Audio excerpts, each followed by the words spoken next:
चलिए आज की इस वीडियो में हम देखते हैं सिंपल इंटरेस्ट। तो सिंपल इंटरेस्ट क्या है? प्रिंसिपल पी पे डिपेंड करता है, rate R, time T, simple interest S I, and suppose the amount is given as A. So suppose we principal interest is equal to cost price C P and rate R is equal to suppose R percent per annum. If T is given as T for T years, then what is the interest for 1 year? It is the RT percent. Okay, and simple interest is SI, amount is A, which is equal to suppose selling price SP.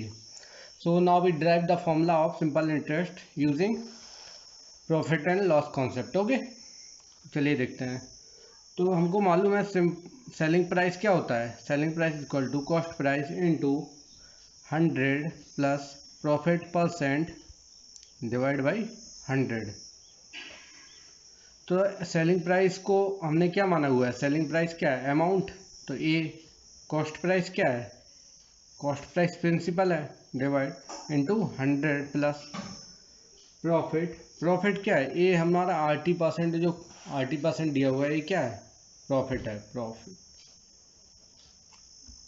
ये हमको इतना ब्याज मिल रहा है, profit में ब्याज होता है सिंपल इंटरेस्ट में। तो ये क्या, उसको RT पुट कर देंगे, RT डिवाइड बाई 100। अब इसको और सॉल्व करेंगे थोड़ा, तो ये कितना आ जाए? P into 1 plus RT by 100। तो यहाँ से अमाउंट कितना आ जाएगा? P इंटू P, हाँ यहाँ पे P मल्टीप्लाई, नहीं तो चलो एक और स्टेप वही लिख देते हैं, RT बाई 100। तो अमाउंट आ गया प्रिंसिपल प्लस PRT बाई 100। तो ये PRT क्या हो गया? PRT बाई 100, ये हो गया हमारा सिंपल इंटरेस्ट। ए क्या होगा? प्रिंसिपल। ए वैल्यू क्या हो गई है? इसको बोलते हैं सिंपल इंटरेस्ट SI। पी क्या हो गया? प्रिंसिपल, इसको बोलते हैं हम प्रिंसिपल। और जो ए है इसको बोलते हैं अमाउंट। तो प्रिंसिपल मतलब जो हमने पैसा दिया हुआ है किसी को, तो प्रिंसिपल हो गया, उस पर कितना हमको इंटरेस्ट मिला है वो हो गया PRT बाई 100। तो हमको जो टोटल अमाउंट जो हमको ब्याज के साथ मिलेगा सिंपल इंटरेस्ट, तो वो क्या होगा? अमाउंट, वो P प्लस PRT बाई 100। तो चलिए अब कुछ एग्जाम्पल देखते हैं। क्वेश्चन दिया हुआ है, what will be the amount repaid if a man borrows ₹10,000 for 5 years at 12% simple interest per annum. तो मैंने अभी फॉर्मूला ड्राइव किया, A equal to P plus PRT by 100। अब देखिए प्रिंसिपल हमको दिया हुआ है कितना? 10,000 रुपये बोरो, मतलब दिया 10,000। तो प्रिंसिपल कितना हो गया? 10,000 प्लस 10,000 इंटू रेट कितना दिया हुआ है? 12% पर एनम।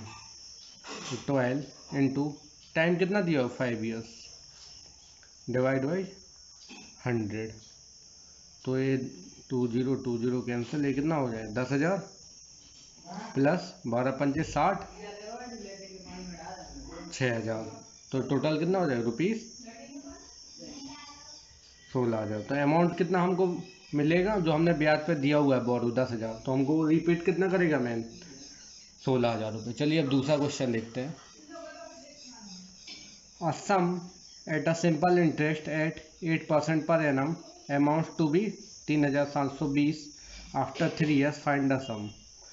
मतलब हमने किसी को 8% ब्याज पे पैसा दिया हुआ है, वो हमको 3,720 रुपये हो गया 3 साल बाद। तो हमने कितना रुपये दिया हुआ है ये पूछ रहा है। तो हमने 3,720 रुपये हो गया है, ठीक है। P प्लस PRT बाई 100, ठीक है। ये हमारा अमाउंट है, ये हमको इतना मिला है, तो हमको प्रिंसिपल फाइंड करना है। तो 3,720 इक्वल टू P कॉमन ले लेंगे यहाँ से, तो 1 प्लस RT बाई 100, ठीक। तो 3,720 equal to P into 1 plus rate कितना दिया हुआ है? 8% पर एनम। टाइम कितना? 3 साल के लिए, डिवाइड बाई 100। तो इसको सॉल्व करेंगे अपन, तो 3,720 equal to P into 100 plus 24, 124 by 100। तो ये कितना आ जाएगा, इस यहाँ से अपन प्रिंसिपल अगर सॉल्व करेंगे तो कितना है 3720 इंटू 100 डिवाइड बाई 124। इसको आप सॉल्व करेंगे तो ये कितना आएगा ₹3000। ठीक, तो इतना हमने अमाउंट दिया हुआ था जब जाके हमको इतना मिला है। तो इसमें इंटरेस्ट, तो हम इसमें सिंपल इंटरेस्ट फाइंड कर सकते हैं। सिंपल इंटरेस्ट क्या होता है, अमाउंट माइनस प्रिंसिपल।